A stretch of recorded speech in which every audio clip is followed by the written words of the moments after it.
Moist air clings to the stones of Newark Castle as the night drags on.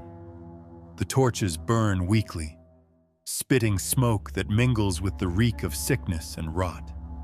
The corridors are silent except for a distant moan, a low and broken sound that seeps through the walls like a prayer no one dares to answer. Inside a darkened chamber, a man thrashes upon a bed soaked through with sweat. His breath comes in wet gasps. His fingers claw at the linen, as if trying to tear away the pain eating him from within. Only when the muffled sound of horns carries through the rain outside does the truth reveal itself. This is no ordinary dying man. This is the King of England, John, son of Henry II, brother of Richard the Lionheart. The king who once ruled over Ireland and Normandy now lies shivering in filth.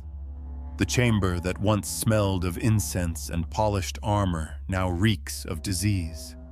His lips move, but no command comes forth. His crown is gone. His throne is far away. There are no courtiers, no priests, no banners, only the damp stones that drink in the sound of his suffering. The disease is merciless. Dysentery tears through him, burning his insides until his body becomes a battlefield of fever and blood.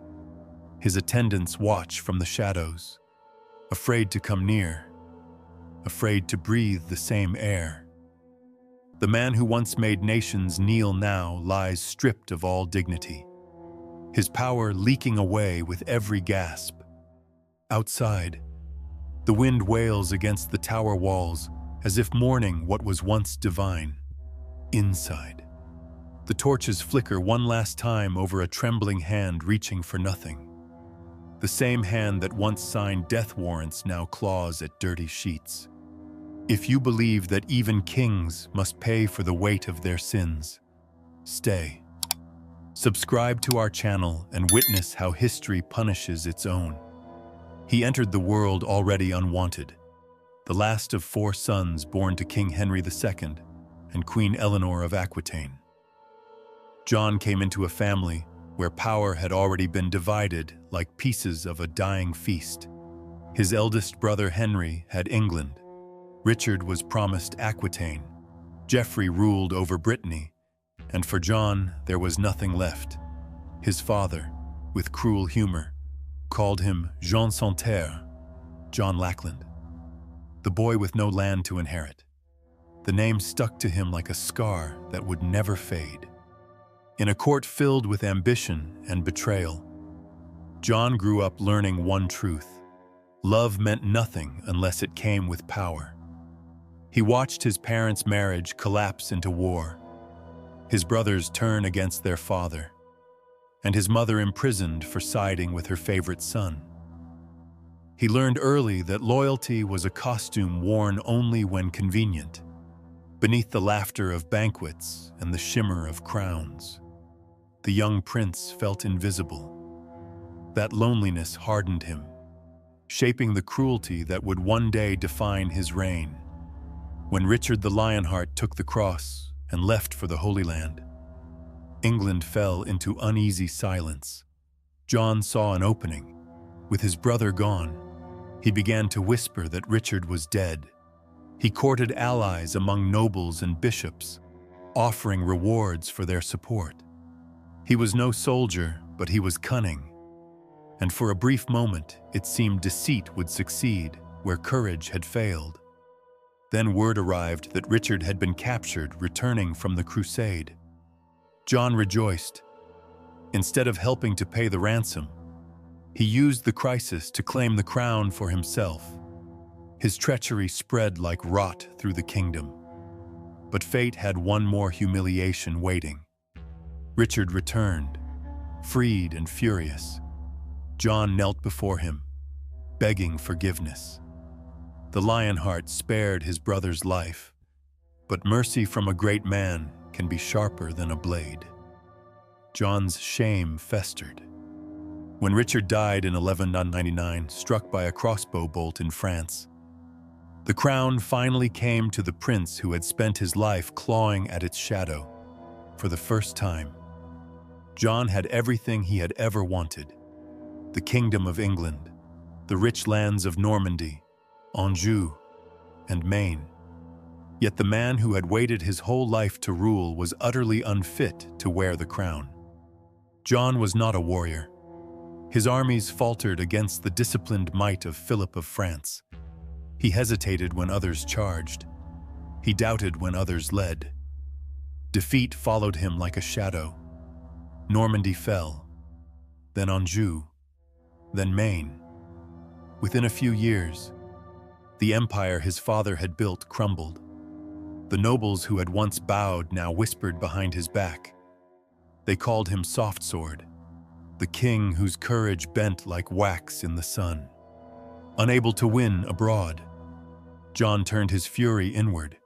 His own kingdom became his prey. He taxed the living until they starved and fined the dead until their coffins grew empty. He demanded coin from knights, farmers, widows, anyone who still breathed. Those who refused saw their lands seized or their children taken as hostages. Fear became his language. Gold became his god. The boy who once had no land now had an entire nation under his heel. Yet inside him was only the same emptiness he had been born with. The curse of Lackland had never left him. It had simply changed its form. The prince who had nothing became the king who devoured everything. And in the hollow of his triumph, he lost the last thing he could afford to lose: his soul. The cruelty that lived in John did not fade with his victories. It grew darker, feeding on his fear of losing control. Power to him was not a duty, but a weapon, and he used it to wound those who dared to look him in the eye. The barons who had once sworn loyalty now lived in quiet terror, for the smallest act of defiance could mean ruin. John ruled not with law or faith, but with humiliation. He would strip a man of his lands, imprison his wife, and demand ransom for his own mercy. He made fear a spectacle, something the court could smell like blood on the floor after a feast. Among the many who suffered beneath his hand, none were remembered more vividly than Matilda de Briosse.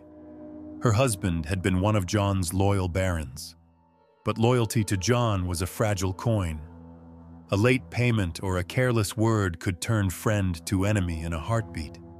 When Matilda dared to speak too freely, accusing the king of murdering his own nephew, Arthur of Brittany, John's vengeance was slow and deliberate.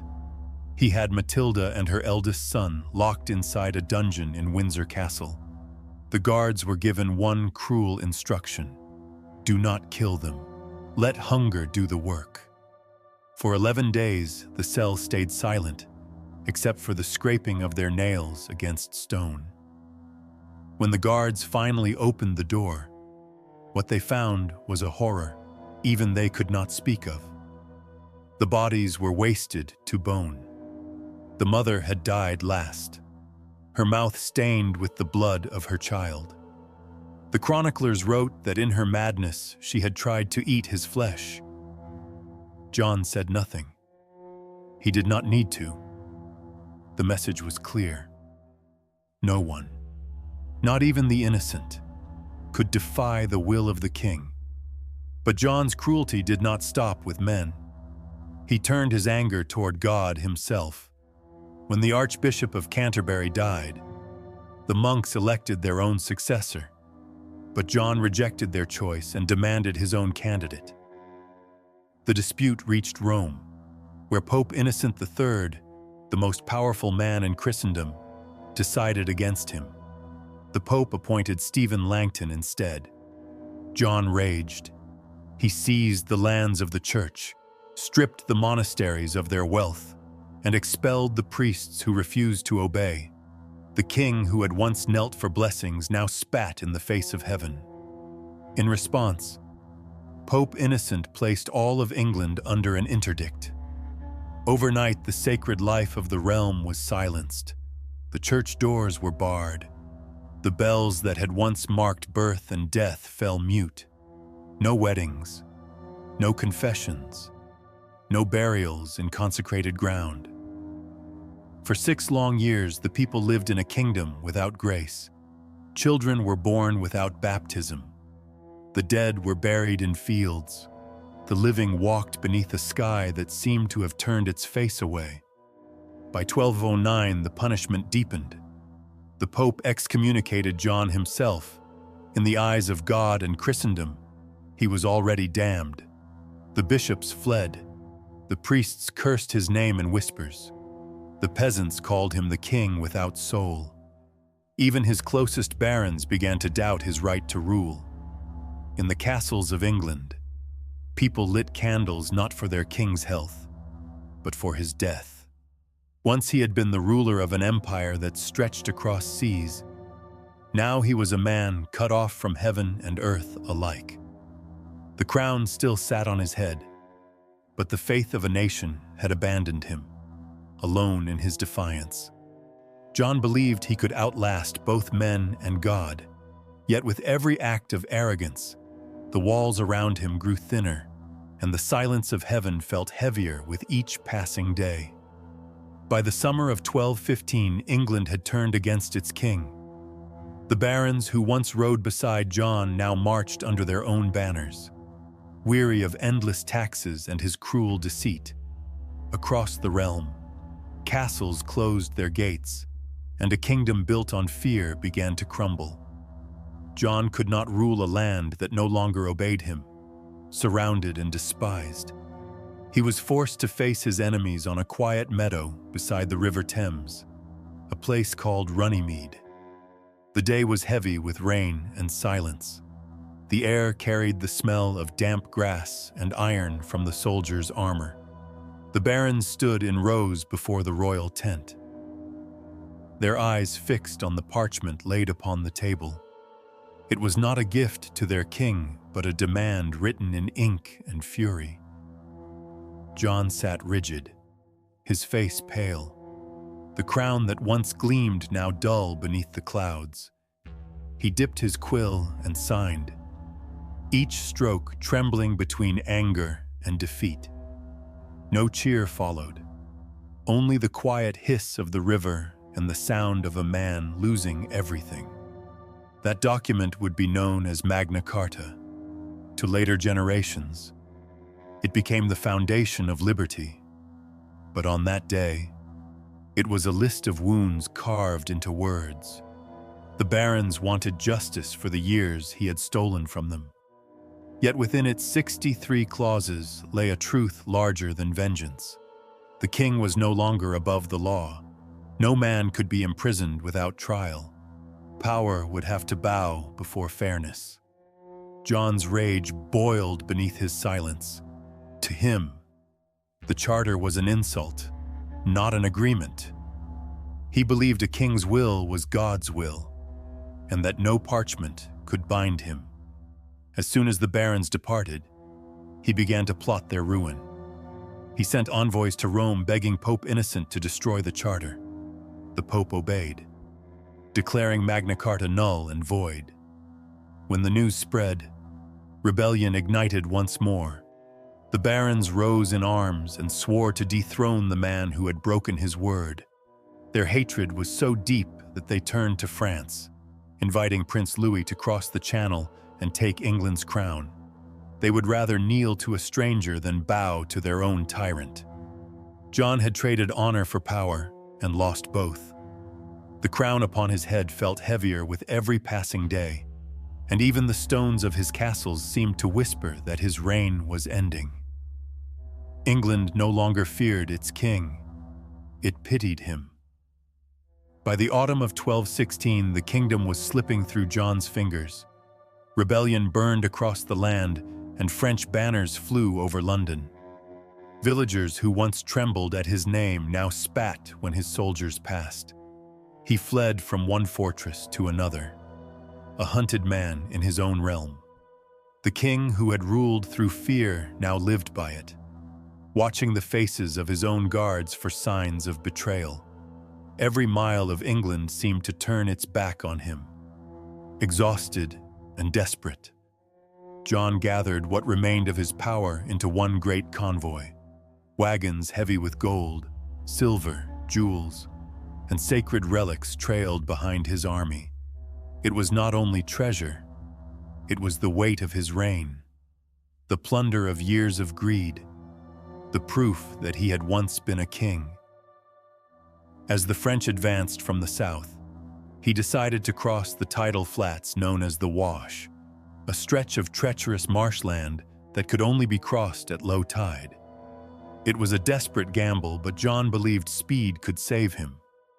He rode ahead with his soldiers and made it safely to the far side.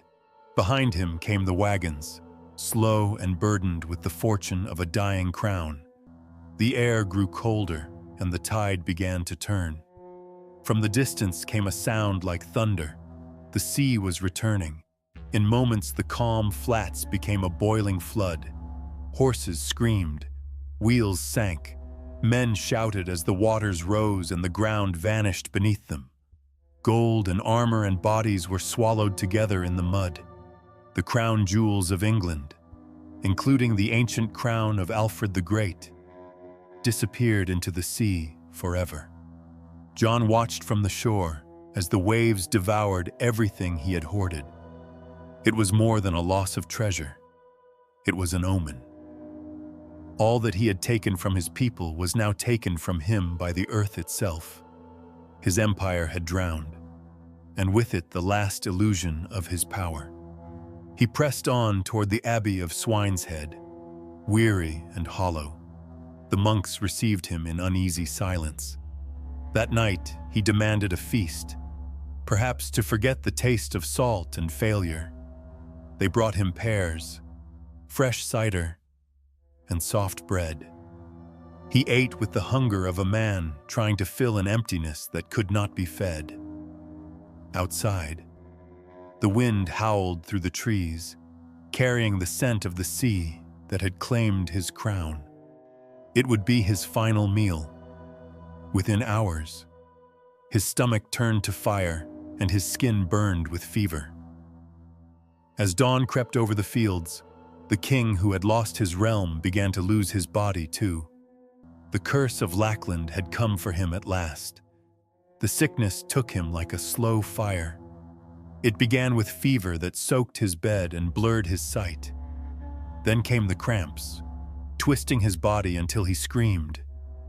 Within hours, his strength drained away, and the air in his chamber grew thick with the smell of sickness. The monks prayed, but even their voices faltered. By the second night, the fever had turned to madness. John's body shook with spasms as blood filled his bowels and stained the sheets. Each breath came with a groan that echoed through the stone halls of Newark Castle. The once proud king was reduced to a trembling wreck. His flesh clung to his bones, his lips cracked, his eyes rolled back in delirium. The disease tore through him as if purging the cruelty he had poured into others. Dysentery was merciless. It burned, bled, and consumed from within. The stench of decay rose before death had even finished its work. His skin turned the color of wax. His blood thickened and darkened until it looked more like tar than life. Around him stood only a few servants who had not fled. They watched helplessly as their king moaned and clawed at his blankets. There were no priests, no nobles, no family. Only silence and the sound of a man being eaten alive by his own body. Outside the castle walls, the wind carried the cries of ravens circling above the river. Inside, the torches flickered over a figure that had once ruled England and now could barely lift his hand. Between fits of pain, he managed to whisper a few words of order. He dictated his will, naming his 9-year-old son Henry as heir. It was an act of duty, not redemption. No one spoke comfort. No one wept. The attendants obeyed in silence, writing the words of a dying tyrant whose voice was fading into rasping breath. As dawn broke, John's body had wasted to nothing. He weighed less than half of what he once was. The sheets beneath him were stained with blood and sweat, and the faint trace of cider still on his lips. The room was cold, and his last breath came out not as a cry but a sigh, like air escaping from a broken vessel. When it was over, no church bell rang, no prayer was offered. The servants folded the sheets and covered his face. Outside, the morning light touched the towers of Newark with a pale glow, indifferent to the death within. He had ruled through fear and died in filth. He left behind no love, no mourning, only a kingdom relieved of his presence. And yet, history would remember his death not as the fall of England, but as its mirror. For in the rotting body of a king lay the reflection of a nation that had allowed him to reign. He was not the fall of England. He was its reflection. When John's body was lowered into the earth, England exhaled as if waking from a nightmare. The barons who had sworn to destroy him looked at the 9-year-old boy who now bore the crown and saw a chance for peace. The child's name was Henry, and beside him stood a man of honor and wisdom, William Marshal, the greatest knight of his age. Marshal had stayed loyal when all others abandoned John, not out of love but out of duty to the kingdom itself. Now, with the tyrant gone, he took the weight of England upon his shoulders. The realm was fractured. The French army occupied London. The barons were divided between loyalty and exhaustion, but Marshal moved with quiet resolve. He gathered the remaining nobles at Gloucester, and in a small ceremony crowned the boy as Henry III, a king untainted by his father's cruelty. The sight of the child softened even the hardest hearts. For the first time in years, England saw not a tyrant, but hope. Marshal knew that peace could not be built on vengeance. He turned to the document that had once been torn apart by pride, the Magna Carta. With careful hands, he revised it, removing the harshest demands while preserving its soul. When he reissued it under the seal of young Henry, it was no longer a desperate list of grievances. It had become a promise that the crown itself would be bound by law. The rebellion began to fade, and one by one, the barons swore loyalty again. That single act transformed a fragile truce into something greater. Magna Carta survived its tyrant. It became the seed of a new order, a foundation upon which centuries of freedom would stand. The idea that no ruler was above the law would echo through parliaments, revolutions, and constitutions long after John's name was forgotten. From England, it crossed the sea to the New World, inspiring the Declaration of Independence and the birth of nations that carried its spirit forward. John had died in mud and blood, cursed by his people and abandoned by God. Yet his failure gave rise to an idea that could not die. The cruelty that had consumed him had forced the world to imagine something better. His reign proved that power without restraint destroys itself, and in that ruin, humanity found the courage to define liberty. History remembers him not for glory, but for irony. The worst of kings left the best of legacies. If you believe power always carries its own curse, subscribe to our channel, where history whispers through the rot of kings.